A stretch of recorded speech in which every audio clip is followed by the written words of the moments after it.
I often find myself reminiscing about when life felt simpler and our relationship thrived on shared dreams and laughter. Emily and I used to sit on the porch, sipping coffee and envisioning our future. We were young, ambitious, and always made time for each other despite our busy schedules.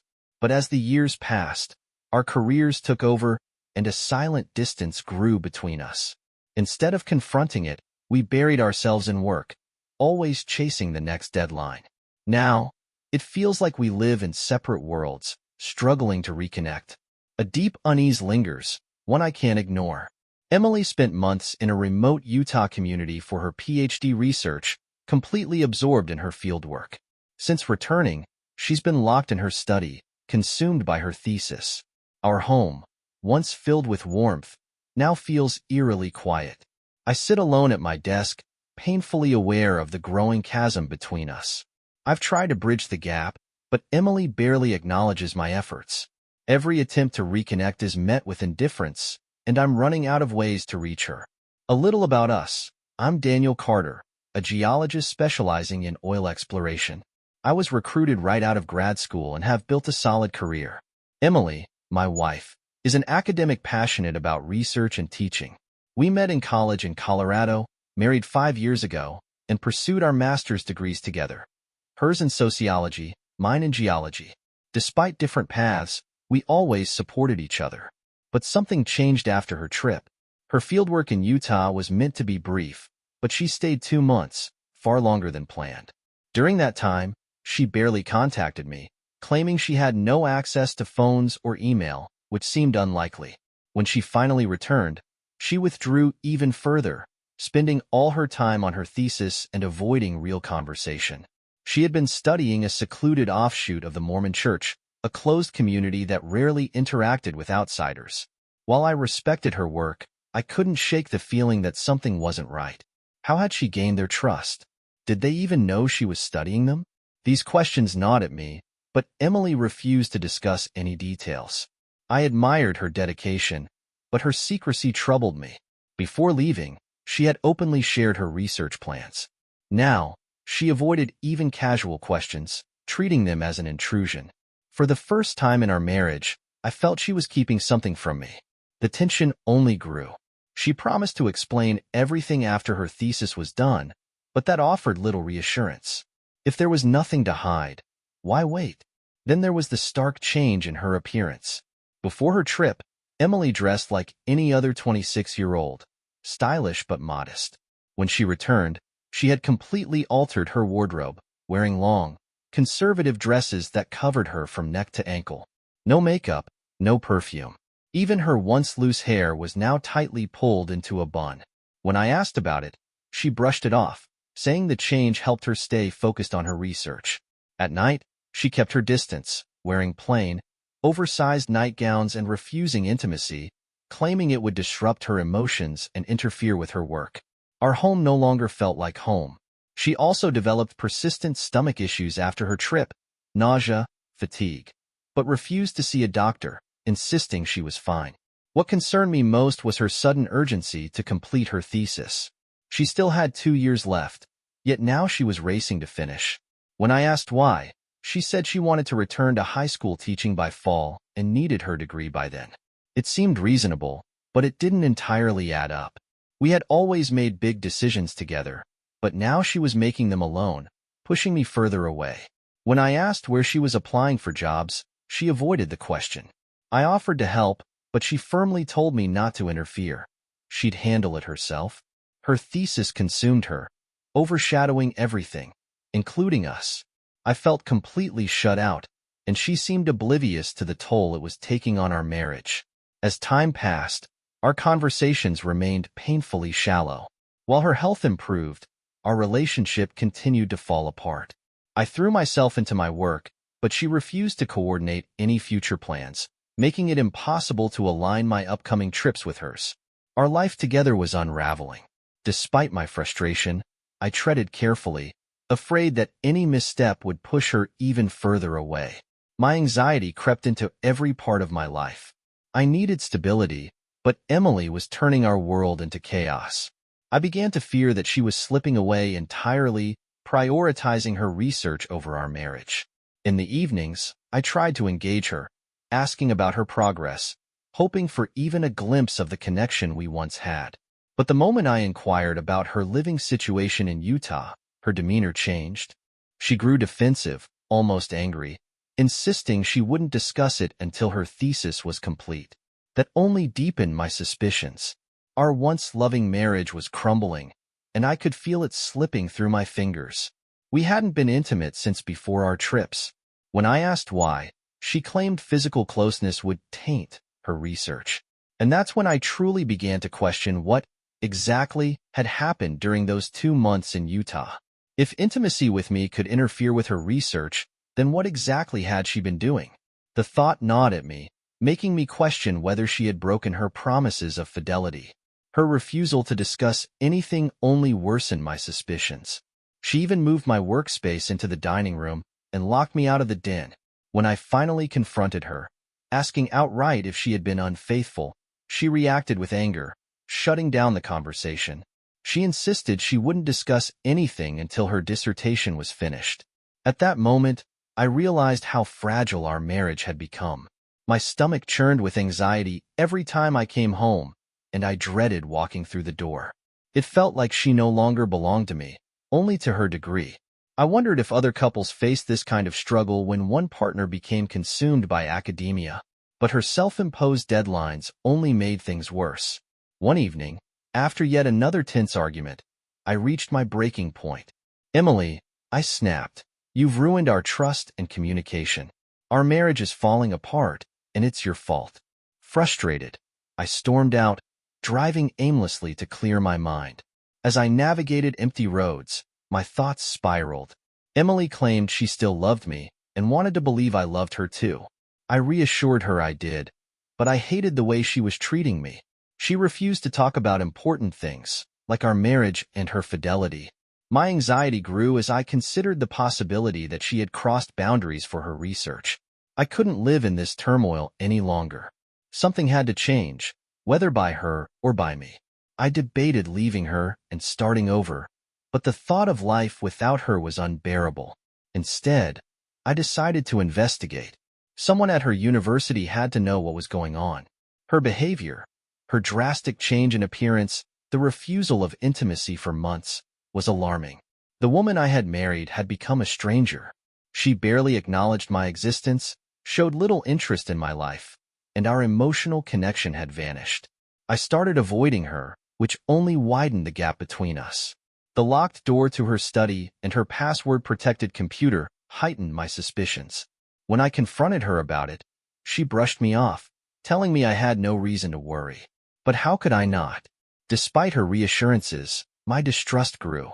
She refused to share any details about her research, claiming it would disrupt her progress. This level of secrecy was new and unsettling. When I told her I felt shut out, she dismissed my concerns. Needing answers, I took my boss's advice and arranged a meeting with her thesis advisor, Professor Bennett. In the meantime, I decided to investigate on my own. Checking our finances revealed nothing unusual, so I reached out to a tech-savvy friend to help me access her computer. I felt uneasy about snooping, but I needed the truth, one way or another. The opportunity came when Emily mentioned she had a thesis committee meeting on Tuesday. That gave me the time I needed. That morning, nothing had changed. No affection, no warmth, just the same distant behavior. Emily continued dressing in oversized, conservative clothing that hid her figure. I resolved to be patient a little longer, but I knew I was nearing my breaking point. Fortunately, we had no children. When I met with Professor Bennett in his office, he was polite but offered little reassurance. He confirmed that he was Emily's advisor and that she had a research expense account, though he wasn't sure if she had used it. His secretary later provided me with detailed financial records. I asked about the unexpected shift in her research, and while he acknowledged it, he insisted Emily should be the one to explain. He mentioned that her work required revisions, but that her committee still supported her. Then he gave me a pointed look and told me, as her husband, I needed to have an honest conversation with her, emphasizing that forgiveness was crucial in marriage. His words only deepened my anxiety. I pressed further, asking about her communication setup during her research. He confirmed she had stayed in touch with her committee through audio equipment. But when I inquired about her living arrangements in Utah, he hesitated. He said Emily would address it in her upcoming presentation, but that he couldn't discuss it without her consent. Then, something alarming. He admitted that Emily had explicitly asked him not to share details with me. That set off every alarm in my mind. Before leaving, the secretary discreetly handed me a file containing Emily's financial records. I tucked it away for later. Driving home, my mind raced. The professor hadn't eased my concerns. If anything, he had intensified them. There was still no proof of infidelity, but the secrecy was undeniable. At home, I hid the file in my desk and chose not to tell Emily about my meeting with Professor Bennett. For the first time, I was keeping something significant from her, and the realization unsettled me. That evening, we spoke briefly, but the tension between us remained unbearable. "I need to be honest with you," I told her, my voice edged with frustration. "The way you've been acting, it's making me think you've been unfaithful. This can't continue. Something has to change, or our marriage won't survive." She gave me a tight, forced smile. "Once my thesis is approved, I'll explain everything." The day of her thesis defense arrived, and Emily dressed as she always had since her return. Conservatively, in a long, loose-fitting outfit that concealed every inch of her body. And for the first time, I truly feared what I might discover. I suggested Emily dress up for such an important event, but she dismissed the idea, insisting her appearance didn't matter in academia. After she left, I called my tech friend. He arrived quickly, hacked into her computer, and copied everything. Emails, files, even deleted data. He wiped any trace of our access and advised me to store the backup securely. That evening, I rented a safety deposit box and placed the disks inside, knowing that whatever was on them could change everything. When Emily returned home, she was in high spirits. She had eaten in the city and called ahead to tell me to grab something for dinner. Her thesis defense had gone better than expected, her work was accepted for publication, and her final requirements were nearly complete. "See," she said with a triumphant smile, "I told you my dress didn't matter. My research spoke for itself." I congratulated her, relieved that the ordeal was almost over. But when I moved to hug and kiss her, she pulled away. "I can't kiss you like we used to," she murmured. Frustrated, I demanded to know why. Her degree was secure, her research complete. So why couldn't we focus on our marriage now? She dodged the question, asking for just one more week to finalize grant finances and graduation fees. It felt like yet another delay. "Emily, you're stringing me along," I said angrily. "If you push this off again, I'll start looking for a divorce lawyer." She flinched but didn't argue. I stormed out for a long walk, my patience wearing thin. That night, I barely slept. Emily seemed restless too. At dawn, I noticed something that sent a jolt of shock through me. A small, smooth bump on her abdomen. My blood ran cold. She was pregnant. Given the timing, there was no way the child was mine. Overcome with rage, I grabbed her shoulders and shook her awake. She screamed, trying to escape, but I held her down. "You're pregnant with another man's baby," I growled. "No more lies. You're telling me everything right now." She trembled as I stormed out, slamming the door behind me. My hands shook as I made coffee, but the anger only grew. I smashed a glass in frustration. This was the worst day of my life. When I finally called Emily to the table, she entered, pale and frightened, still dressed in her usual drab clothing. I demanded she put on something decent, but she confessed her old clothes no longer fit. Then came the truth. She had known she was pregnant the moment she returned, but had been too afraid to tell me. The baby, she claimed, was the result of repeated assaults during her research trip. Thomas, the head of the family she stayed with, had coerced her. His influence over the community and local authorities left her powerless to escape. What started as force eventually turned into something more complex: submission, survival. She broke down sobbing, and my rage faltered. If she had truly been trapped, then this changed everything. I had always dismissed stories of these things happening in America, but now, the evidence was right in front of me. Still, I needed the whole truth. "I'm sorry you were attacked," I said, my voice softer now. But that doesn't explain why you refuse to be close to me. It doesn't explain your secrecy. There's more, isn't there? She nodded, tears spilling down her face. I plan to tell you everything in stages, but you forced me to start now. Then it all comes out today, I said firmly. No more delays. Yes, today. I promise. Before she could continue, I admitted something of my own. Emily, I've been investigating. I spoke to your professor. I copied everything on your computer. You have one chance to be completely honest. I set up a tape recorder and turned off her phone, ensuring we wouldn't be interrupted. She took a deep breath and dropped a bombshell. Daniel, I didn't just study that community. I came from it. I froze. Are you saying you grew up in one of those polygamous families? She nodded. Yes. My mother was the fourth wife in a family like the one I researched.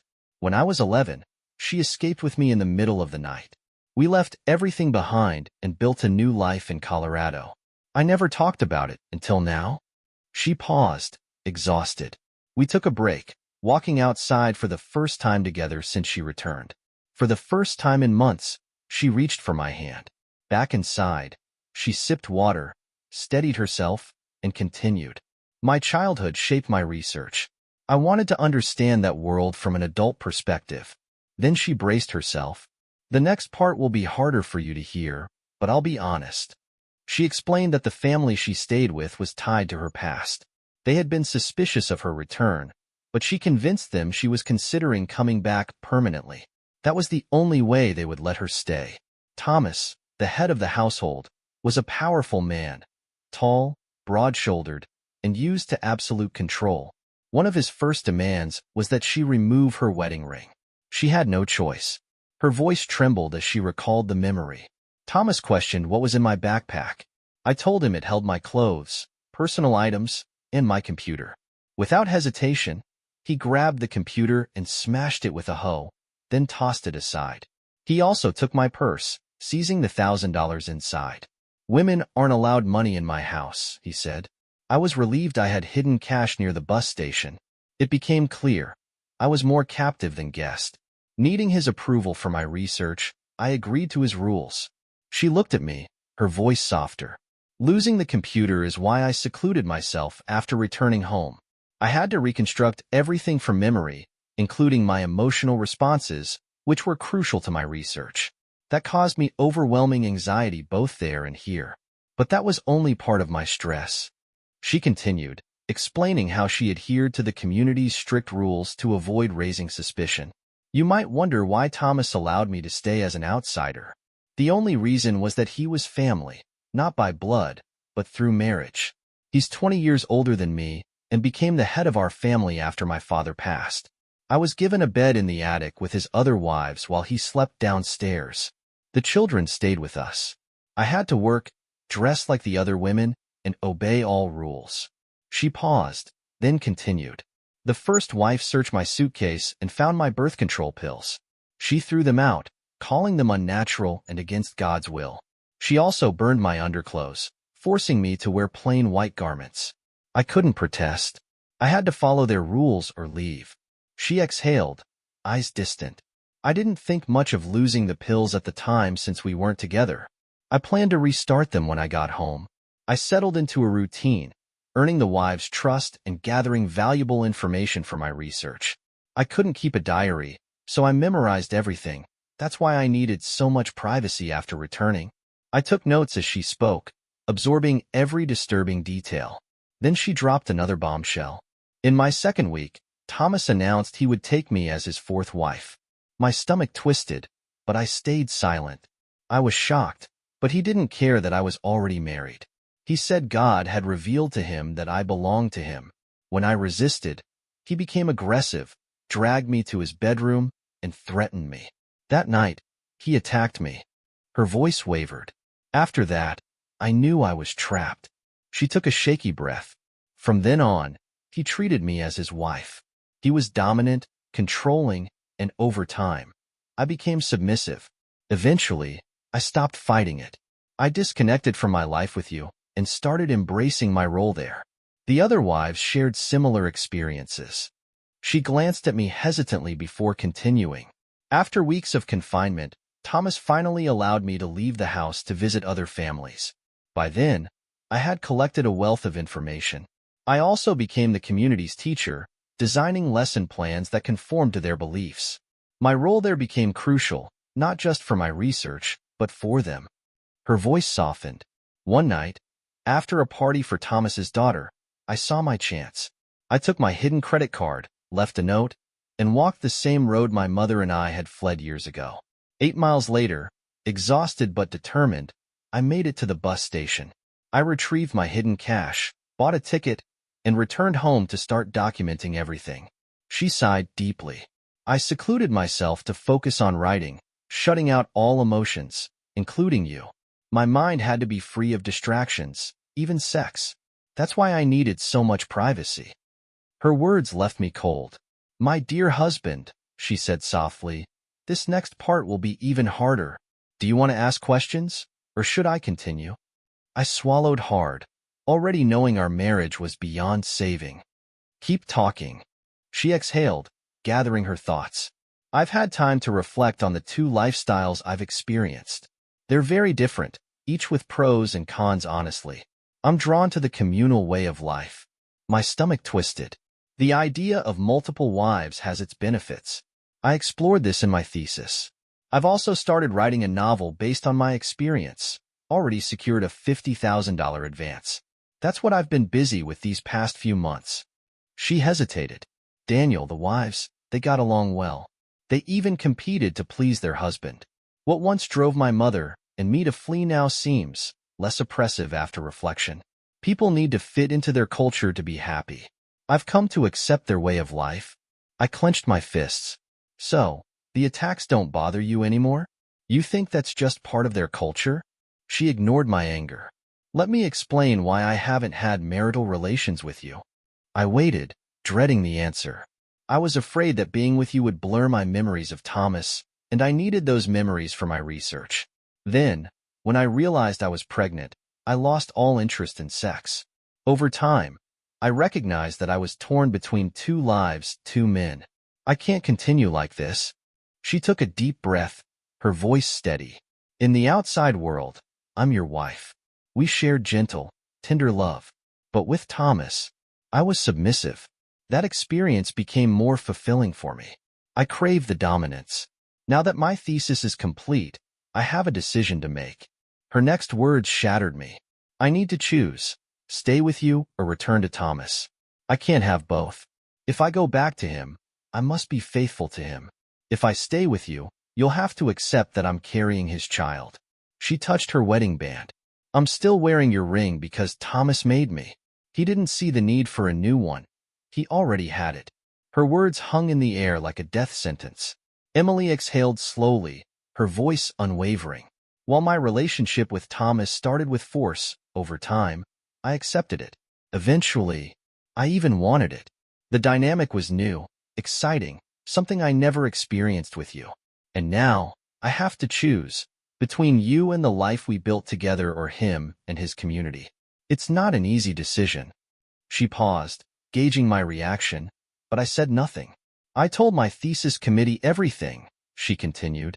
How I adapted, how I grew to enjoy that life. They know I'm pregnant, but to them, it's just another aspect of my research. Now, I'm ready to answer your questions. I only ask that you stay civil, as I have. I sat in silence, staring at the woman who had once been my wife in every sense of the word. The truth settled in my bones, cold and unshakable. I no longer needed the data from her computer or the financial records I had gathered. The tape recorder held all the evidence I required. I took a deep breath, forcing myself to speak calmly. You cut me out of every decision, I said, my voice even but firm. You broke your vows, to have and to hold, forsaking all others. Instead, you took a lover, had his child, and systematically dismantled our marriage. Her lips parted as if she wanted to object, but she stayed silent. You pushed me away for months, Emily, I continued. And now, the choice to remain my wife no longer exists. I've made my decision. Our marriage is over. She stiffened, but still, she said nothing. Your options are simple, I told her. You can try going back to Thomas, though you have no guarantee he'll take you in again.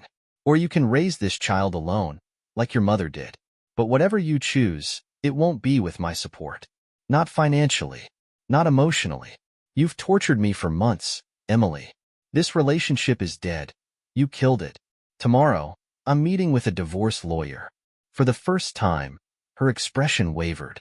I have my own grant money, she said tightly, and the advance on my book. I don't need your precious bank account. A bitter laugh escaped me. Emily, you didn't love me. You used me, I said coldly. I funded your education, your research. While your grant barely covered tuition, I paid for everything else. No questions asked. And this is what I get in return. Did you ever love me? Or was I just a convenient stepping stone? She winced but didn't look away. I did love you. I still do, in a way. I shook my head. No, Emily. If you had loved me, you wouldn't have betrayed me. You wouldn't have let some cult leader touch you, let alone take his child. You wouldn't have hidden everything from me. I was afraid, she whispered. No, I snapped. You were selfish. You did what you wanted, and now you expect me to just accept it? What kind of monster have you become? Silence stretched between us. You told your academic peers every detail, I finally said, my voice low with realization. But not your husband. I was nothing more than a sideline in your life, wasn't I? Her eyes filled with something. Guilt, regret, I wasn't sure. Are you actually going back to him? I demanded. Do you even know what he'll do to you? You think he'll just take you back? No consequences? She swallowed hard but didn't answer. He'll punish you, Emily. Probably worse than before. And if you don't survive, no one will ever know. If you go back, you're risking your life. Your child's life. She let out a shaky breath. Is that what you want? I pressed. To put yourself and that baby at his mercy? She finally looked away. I had no idea if my words were true, but I didn't care. I wanted her to feel afraid. I wanted her to feel the same deep, gut-wrenching betrayal she had put me through. You think you can take care of yourself? I said. Then prove it. Find out for yourself how much that $50,000 is worth when you have no one left to turn to. She sat frozen, her face unreadable. Was she mentally ill? How could an intelligent woman even consider walking back into that life? I stood, feeling the weight of it all pressing down on me. Emily, this morning I was just angry. Now, I feel nothing. No rage. No sadness. Just relief, because at least now, I have closure. She sat motionless, staring at the wall as if I no longer existed. I walked out, needing air. But there was unfinished business.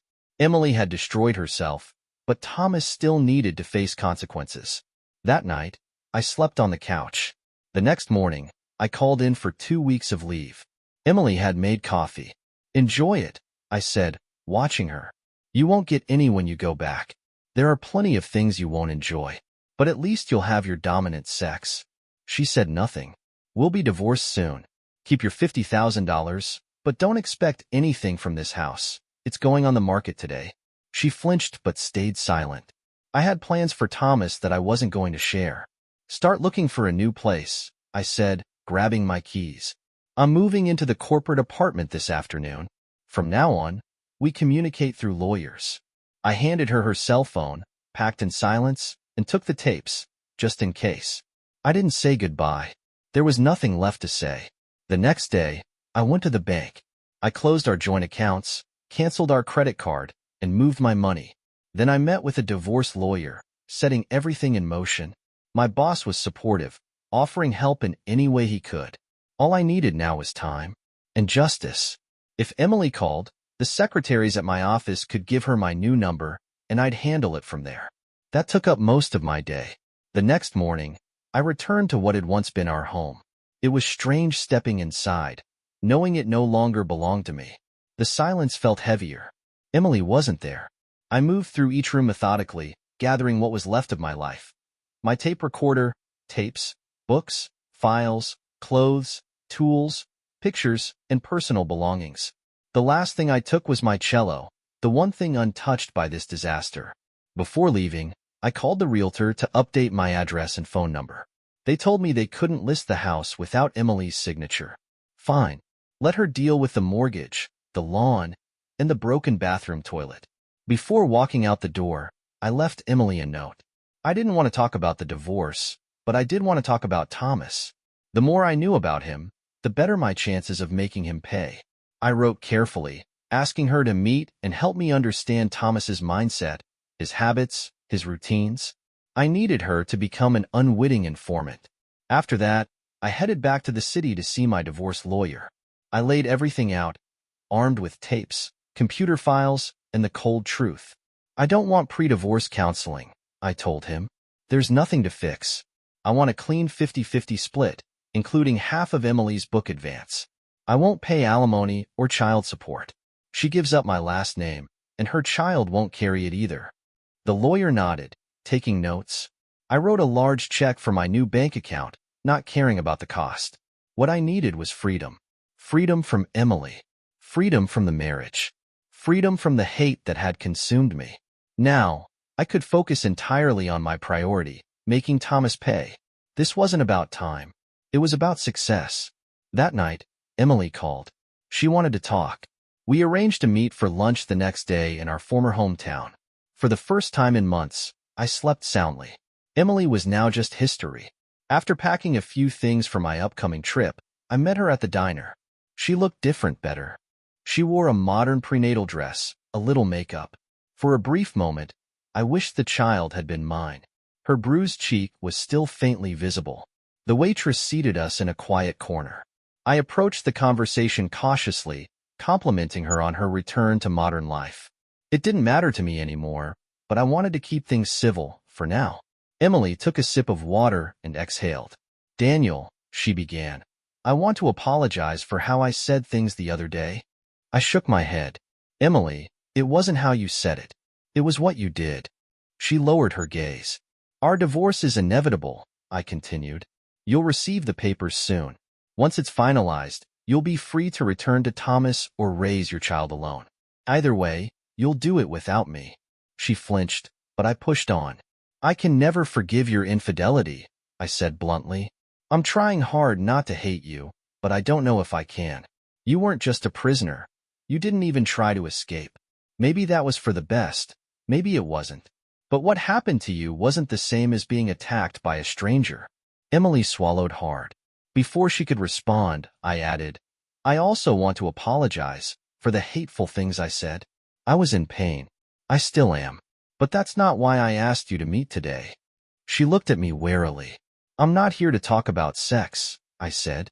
I want to understand Thomas, his daily routine, his work, his community. I don't care about your personal details with him. I need to know everything else. She hesitated but nodded. We ate in silence until she finally spoke. She admitted my warnings about Thomas's potential violence had scared her. She needed to meet with him, to negotiate her return. She also needed to determine, once and for all, if our marriage was truly over. Her words triggered a sharp, cold anger inside me. Emily, I told you, our marriage is over. My heart is crushed. Your consideration of another man broke us, not just physically, but emotionally. Infidelity isn't just about sex. Maybe one day you'll understand the depth of your betrayal. She blinked rapidly, struggling to hold back tears. You promised me loyalty, I pressed. You stood in front of everyone and swore your vows to me. And you threw it all away. For what? A degree? A new experience? A goddamn thesis? She didn't answer. I forced my voice to remain steady. I'm not part of your future anymore. I steered the conversation back to my true purpose. What was Thomas's daily life like? She told me everything I wanted to know. She didn't seem suspicious of my intentions. Thomas was deeply religious, superstitious, and obsessed with control. He ruled his family with an iron grip and was highly respected among the other men in the town. He took pride in dominating his wives, sometimes sleeping with 2 or 3 of them in a single night. Emily, perhaps to provoke me, added that she had loved trying to keep up with him. It worked, but I refused to show her the effect her words had. I left the diner with one goal: Thomas would pay. Afterward, I drove to visit Emily's mother. She was home from her teaching job, and we sat at her kitchen table. When I told her Emily was pregnant, she smiled, congratulating me. Then I told her the rest. Her face paled.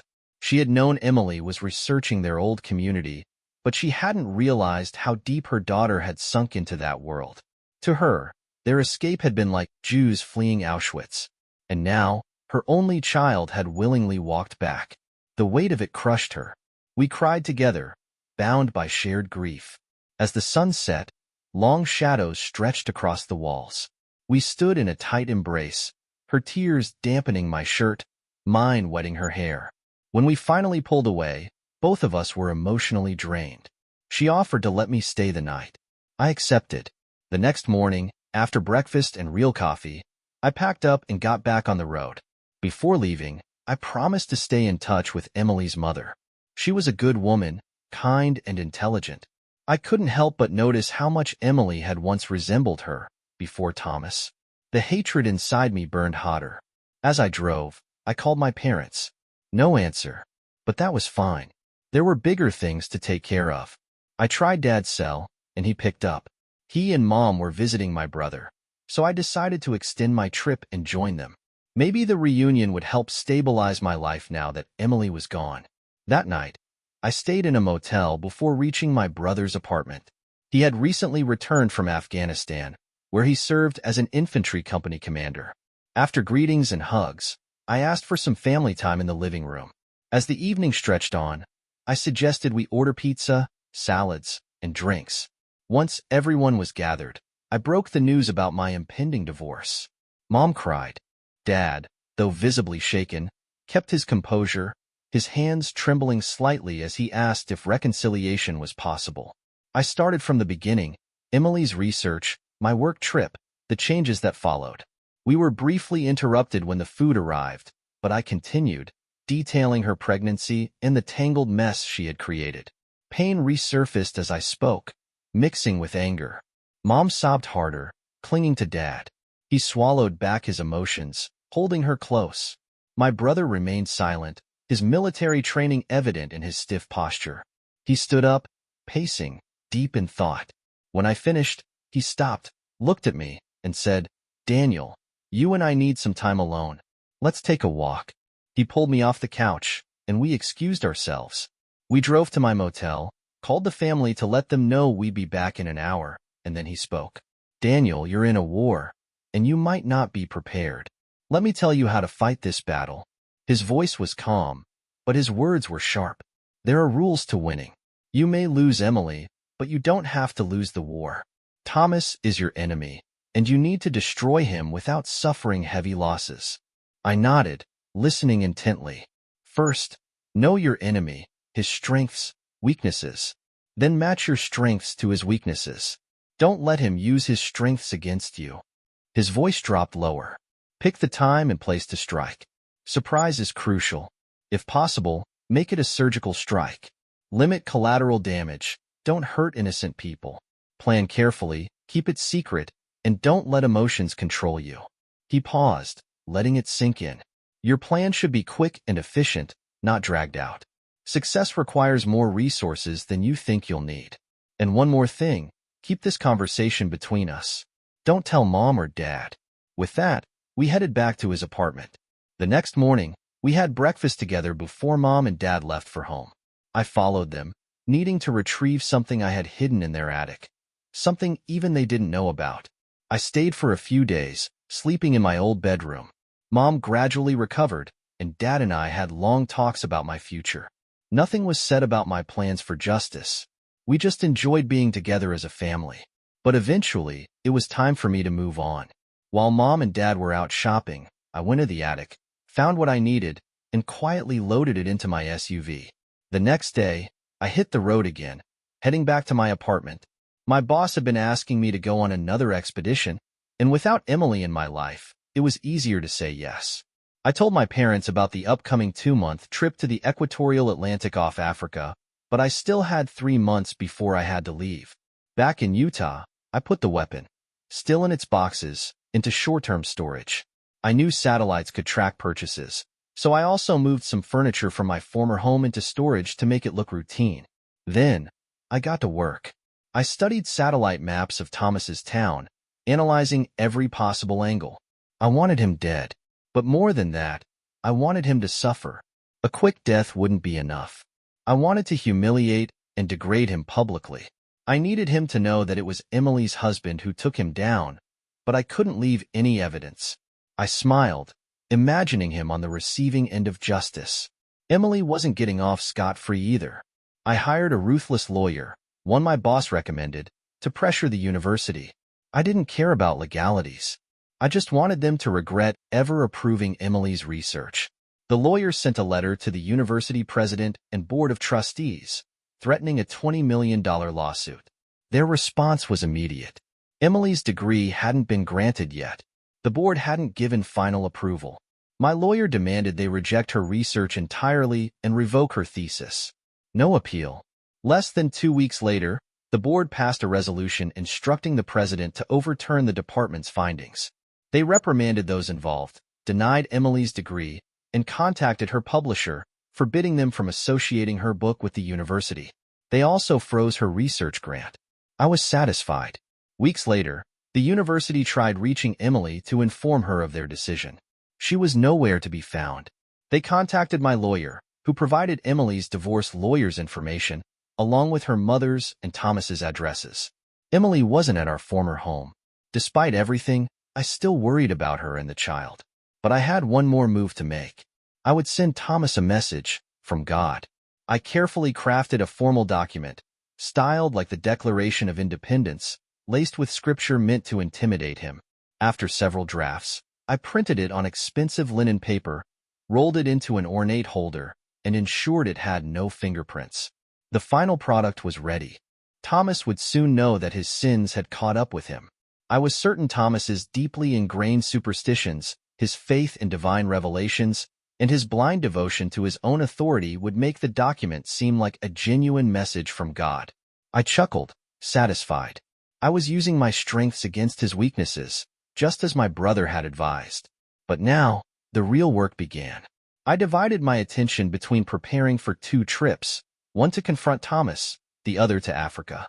I had no intention of returning after my revenge. I would be the avenging angel, appearing from nowhere, delivering justice, then vanishing without a trace. But I also knew any mistake could cost me everything. I studied maps, analyzing the layout of Thomas's farm, memorizing the placement of his crops, work areas, and resting spots. I spent hours poring over satellite images, looking for terrain advantages. Then I found it, the perfect spot, a ridge near a tree by his wheat field. It gave me a clear line of sight while remaining hidden. Weeks of intense planning followed. I studied human anatomy, focusing on the precise way to remove one of Thomas's testicles while ensuring survival.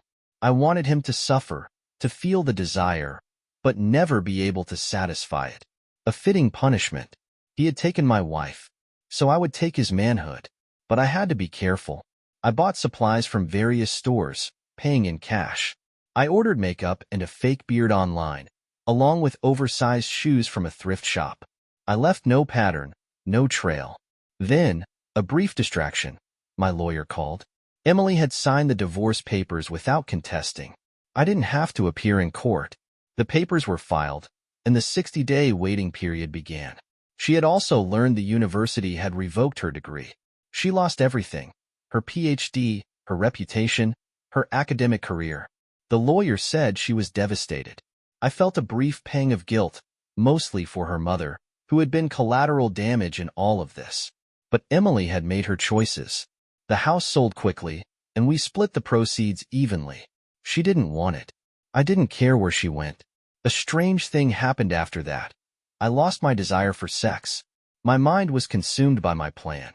My upcoming expedition to Africa would provide the perfect alibi. I even discussed pre-trip planning with my boss, just to lay the groundwork. I confided in my tech-savvy friend, who helped me secure fake passports and IDs. We designed the perfect escape plan.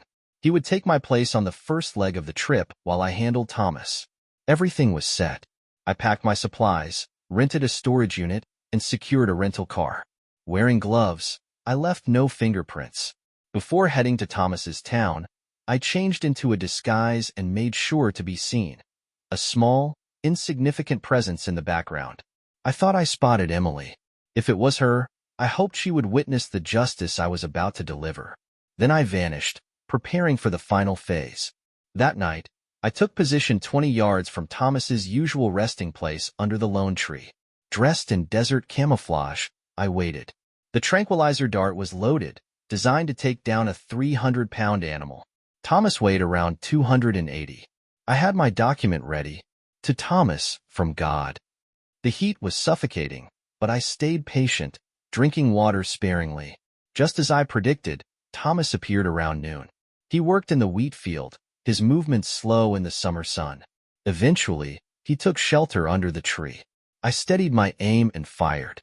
The dart struck his gluteus maximus. Thomas grunted, swatting at it, but it was too late. I emerged from my hiding place, dressed in a white robe, the disguise removed. I wanted him to see my face. I had 20 seconds before he went unconscious. Thomas, I called out. God has heard the cries of Daniel Carter, Emily's real husband. You have sinned, and I am the avenging angel sent to deliver God's punishment. He tried to stand but collapsed, eyes wide with terror. His mouth moved, but no words came out. No one saw, no one heard. And though I was not a violent man by nature, I had no hesitation now. With Thomas unconscious, I acted fast. I pulled down his coveralls, exposing his manhood. I tied a tight ligature at the base. Then, using a surgical scalpel, I removed most of his organ, leaving behind a small, useless stump. I poured astringent on the wound to stop the bleeding. Then, I tied off his testicles, removing one, leaving the other secured by cotton string. I placed the severed testicle around his neck, a grim trophy. His manhood went into a preservative solution. I left the divine message between his legs, with his testicle resting on top. Then, I disappeared. I erased all traces of my presence, burned the clothes, switched out the car tires, left no fingerprints. Boarding a flight to South Africa under a fake passport, I carried Thomas's manhood as a twisted keepsake. I felt no guilt, just satisfaction. In South Africa, my tech friend and I met briefly. We exchanged pleasantries before parting ways. While I continued my work in Africa, Emily returned home, broken, afraid. Thomas, now mutilated, had become even more violent. Fearing for her safety, she fled. She moved near her mother and raised her child alone. She never finished her PhD. Despite everything, I wondered if I should reconnect with her. But I couldn't. I couldn't raise Thomas's child. I had moved on. On what would have been our 10th anniversary, I sent Emily the preserved remains of Thomas's manhood, a final reminder. By then, I had built a new life, a new family. In the end, no one truly won. Emily lost her PhD, Thomas lost his manhood, and I lost the woman I once loved.